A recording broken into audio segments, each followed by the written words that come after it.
Doctor Yacine, retomando el tema de Estados Unidos, estoy escuchando con atención sus explicaciones.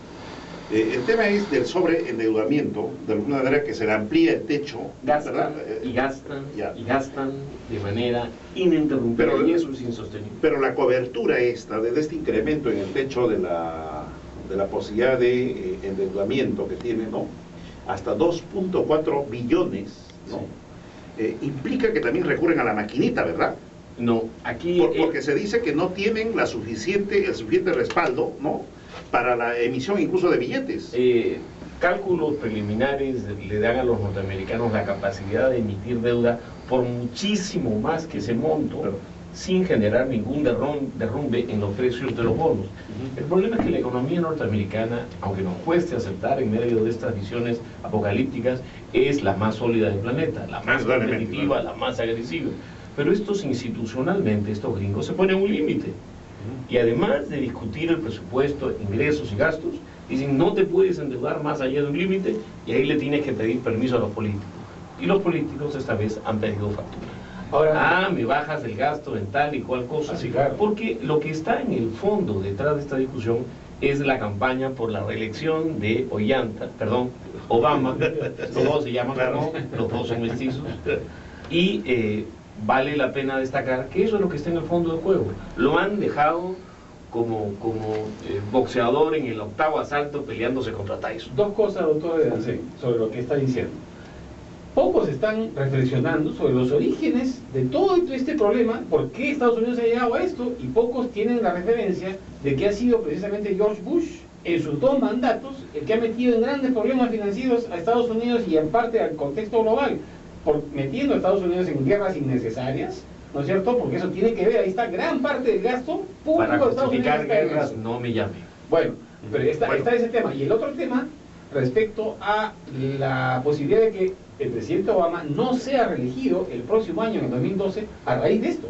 A raíz de esto, digamos, su liderazgo ha quedado fuertemente vapuleado por estos días, porque en el fondo de la historia lo que ha quedado es un presidente incapaz de convencer, incapaz de controlar ese gran leviatán que es un aparato estatal que está acostumbrado a gastar para guerras, para regalitos, los gringos le llaman entitlements, y para muchas otras, sin ordenarse, al mismo tiempo que mantiene una estructura tributaria que está afectando las perspectivas de largo plazo de la productividad norteamericana. Entonces, los norteamericanos hoy día saben claramente que tienen una tarea parecida a la que hoy día tiene el Perú.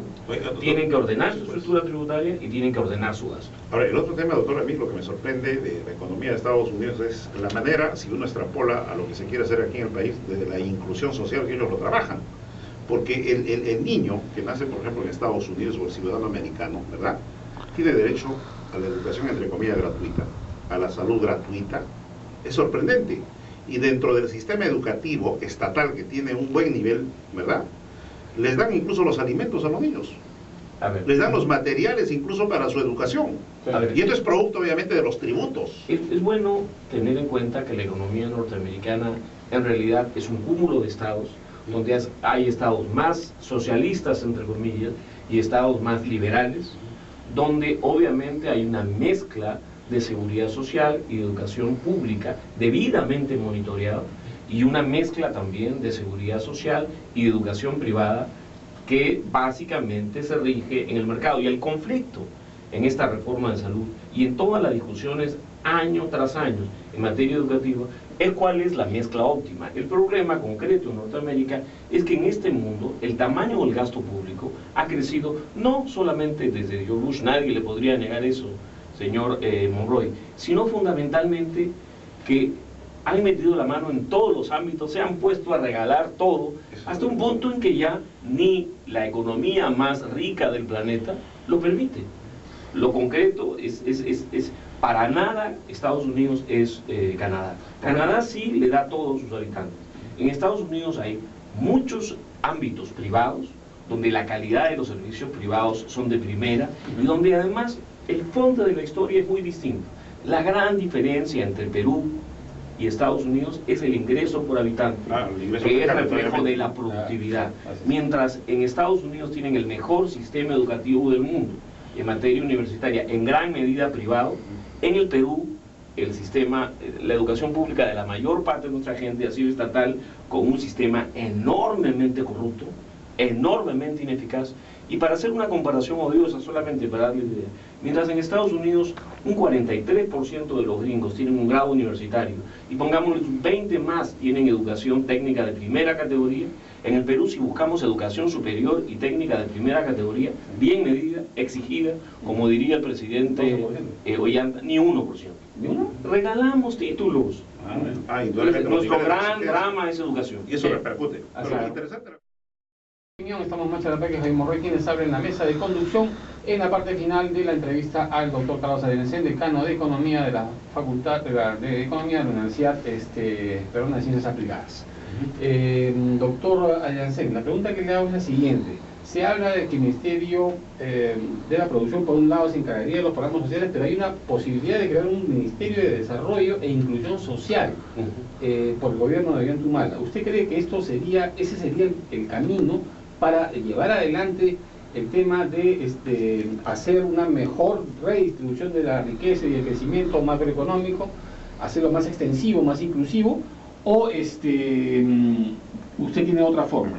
Yo creo que los peruanos hemos gastado posiblemente decenas de millones de dólares construyendo una arquitectura organizacional en el MEF que puede perfectamente realizar esa tarea. La necesidad de crear un nuevo ministerio que va a hacer las mismas funciones que hacía el Viceministerio de Economía, por ejemplo, me parece absolutamente redundante. Puede ser simpática, puede ser percibida como una muestra de interés públicamente, políticamente, pero económicamente ya tenemos varias dependencias que hacen labores directas de inclusión social y que están perfectamente articuladas. Entonces, yo en lo personal veo algo redundante, muy bonito, muy pintoresco, diría yo, pero innecesario. Más tal vez para la platea política que otra cosa, porque aquí faltan muchas curitas. Tenemos el Ministerio de la Mujer, el Ministerio de la... Hay 20 programas sociales distribuidos en todos los ministerios. Hay ministerios obviamente que casi, no sé si sean funcionales, ¿no? Por ejemplo, el Ministerio del Ambiente, los problemas, los conflictos que hay en cuanto a inversión minera, por ejemplo, que no han sido adecuadamente enfocadas, ¿no? Entonces... Nunca, señor Monroy, en la historia del Perú, el Estado peruano ha tenido tanta plata como tiene hoy día. Si vamos habiendo tantas necesidades a gastar plata fusionando y reconvirtiendo y reestructurando, cuando hay tanta presión por atención, porque el Estado le entrega al pueblo mejor servicio, no me llame a mí para que aplaude esas cosas. Yo creo que los esfuerzos deben darse en la dirección de darle mucho más al lector que le ha pedido Ollanta Humala, que gaste mejor, más que gaste más. Porque con la cantidad de plata que hay, hablo de 45.000 millones de dólares en el sector público no financiero el año pasado. Nunca ha habido más plata. Pero usted dice que el Perú nunca ha tenido más plata, eso es cierto. Pero en política la percepción es la realidad y la gente no percibe eso. Sí, pero verá, usted ha invitado a un profesor de economía que le dice al pan, pan, vino, vino. Si usted quiere que hable de metáforas políticas, no me invite a mí, soy malo para eso. Yo le digo, hay un montón de plata y se le debería estar atendiendo mejor a nuestro pueblo. Doctor, respeto para nuestro pueblo. ¿Y qué hay que corregir en el tema de la regionalización, que van manejando recursos no de la manera tal vez más adecuada y óptima? Y otro, ¿no? Hay regiones que tienen mayor recursos que los otros que no tienen. O sea, realmente esto fue una regionalización totalmente coherente, equilibrada, proporcional. Para nada. O fue una cuestión totalmente más de tipo en la que cada uno va haciendo de un feudo casi su región. Coincido con el espíritu, se pregunta, fue una de esas puestas en escena para calmar a la gente. Ahora voy a descentralizar, sin preocuparse de que exista administración pública en los gobiernos, sin preocuparse cuál es el tamaño óptimo de las regiones para un país con recursos escasos, y quizás lo más importante, sin tomar en cuenta que ideas que yo no soy admirador como el Cano, implica darle recursos de todos los peruanos a un determinado grupo que no tiene capacidad de gasto, que termina depositando su plata en el banco, que genera frustración en el que reciben el canon y desatención a quien no tiene derecho. El canon es una forma de engañar a la gente. O sea, usted le da plata supuestamente a quien no tiene capacidad de gasto. Y ahora termina en el banco. El detalle es que la población beneficiaria, entre comillas, no le reclama al presidente regional, sino también le reclama al Ejecutivo, ¿no? Y cuando en realidad también se debe hacer de que la participación ciudadana también está orientada a la búsqueda, ¿no?, de explicaciones también de los gobiernos regionales. Yo creo que si alguien buscase al hombre invisible en la tierra, se llama presidente regional peruano. Lógico.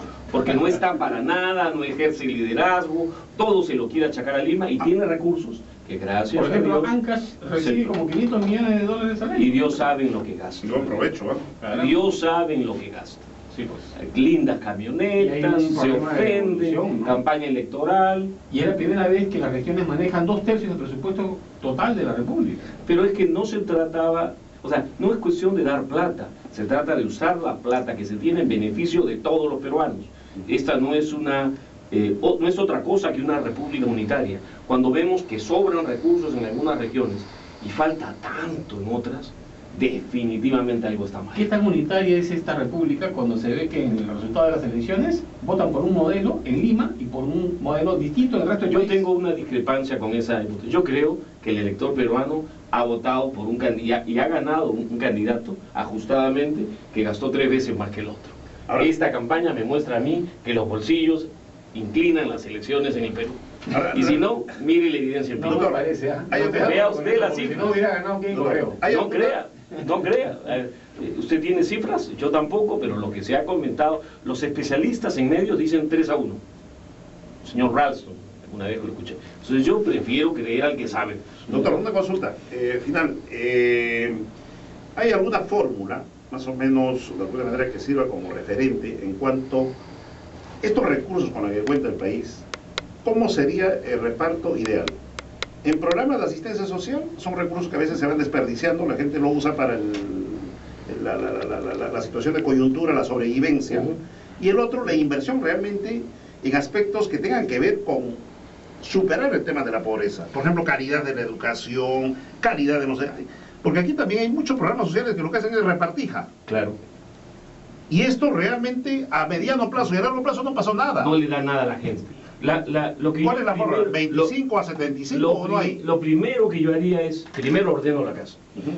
Y una vez que ordeno la casa, identifico mis prioridades. Mis prioridades son los viejos y los niños.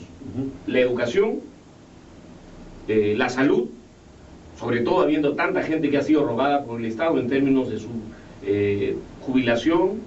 Hecho esto, asignaría los recursos en todo aquello que produzca competitividad y empleabilidad hasta donde alcance. Pero ¿sabe qué? Gran parte de estos 45.000 millones de dólares que se gasta el Estado se dispendian de una manera absolutamente injustificable. Y bien gastada esa plata haría que este país sonríe un poco más, que hubiera mucho más atención a nuestra gente, porque 45.000, repito, millones de dólares es muchísima plata. Nunca la hemos visto y es un crimen que creamos que no queramos tocar nada, que no queramos poner orden y que queramos solo más impuestos. En eso estamos de acuerdo, doctor Edelstein. Mil Bueno, gracias por haber estado Señor, con un nosotros. gusto, señor Monroy, un gusto, Muy amable. un placer. Estamos en contacto con el congresista Jaime Delgado. Jaime, muy buenas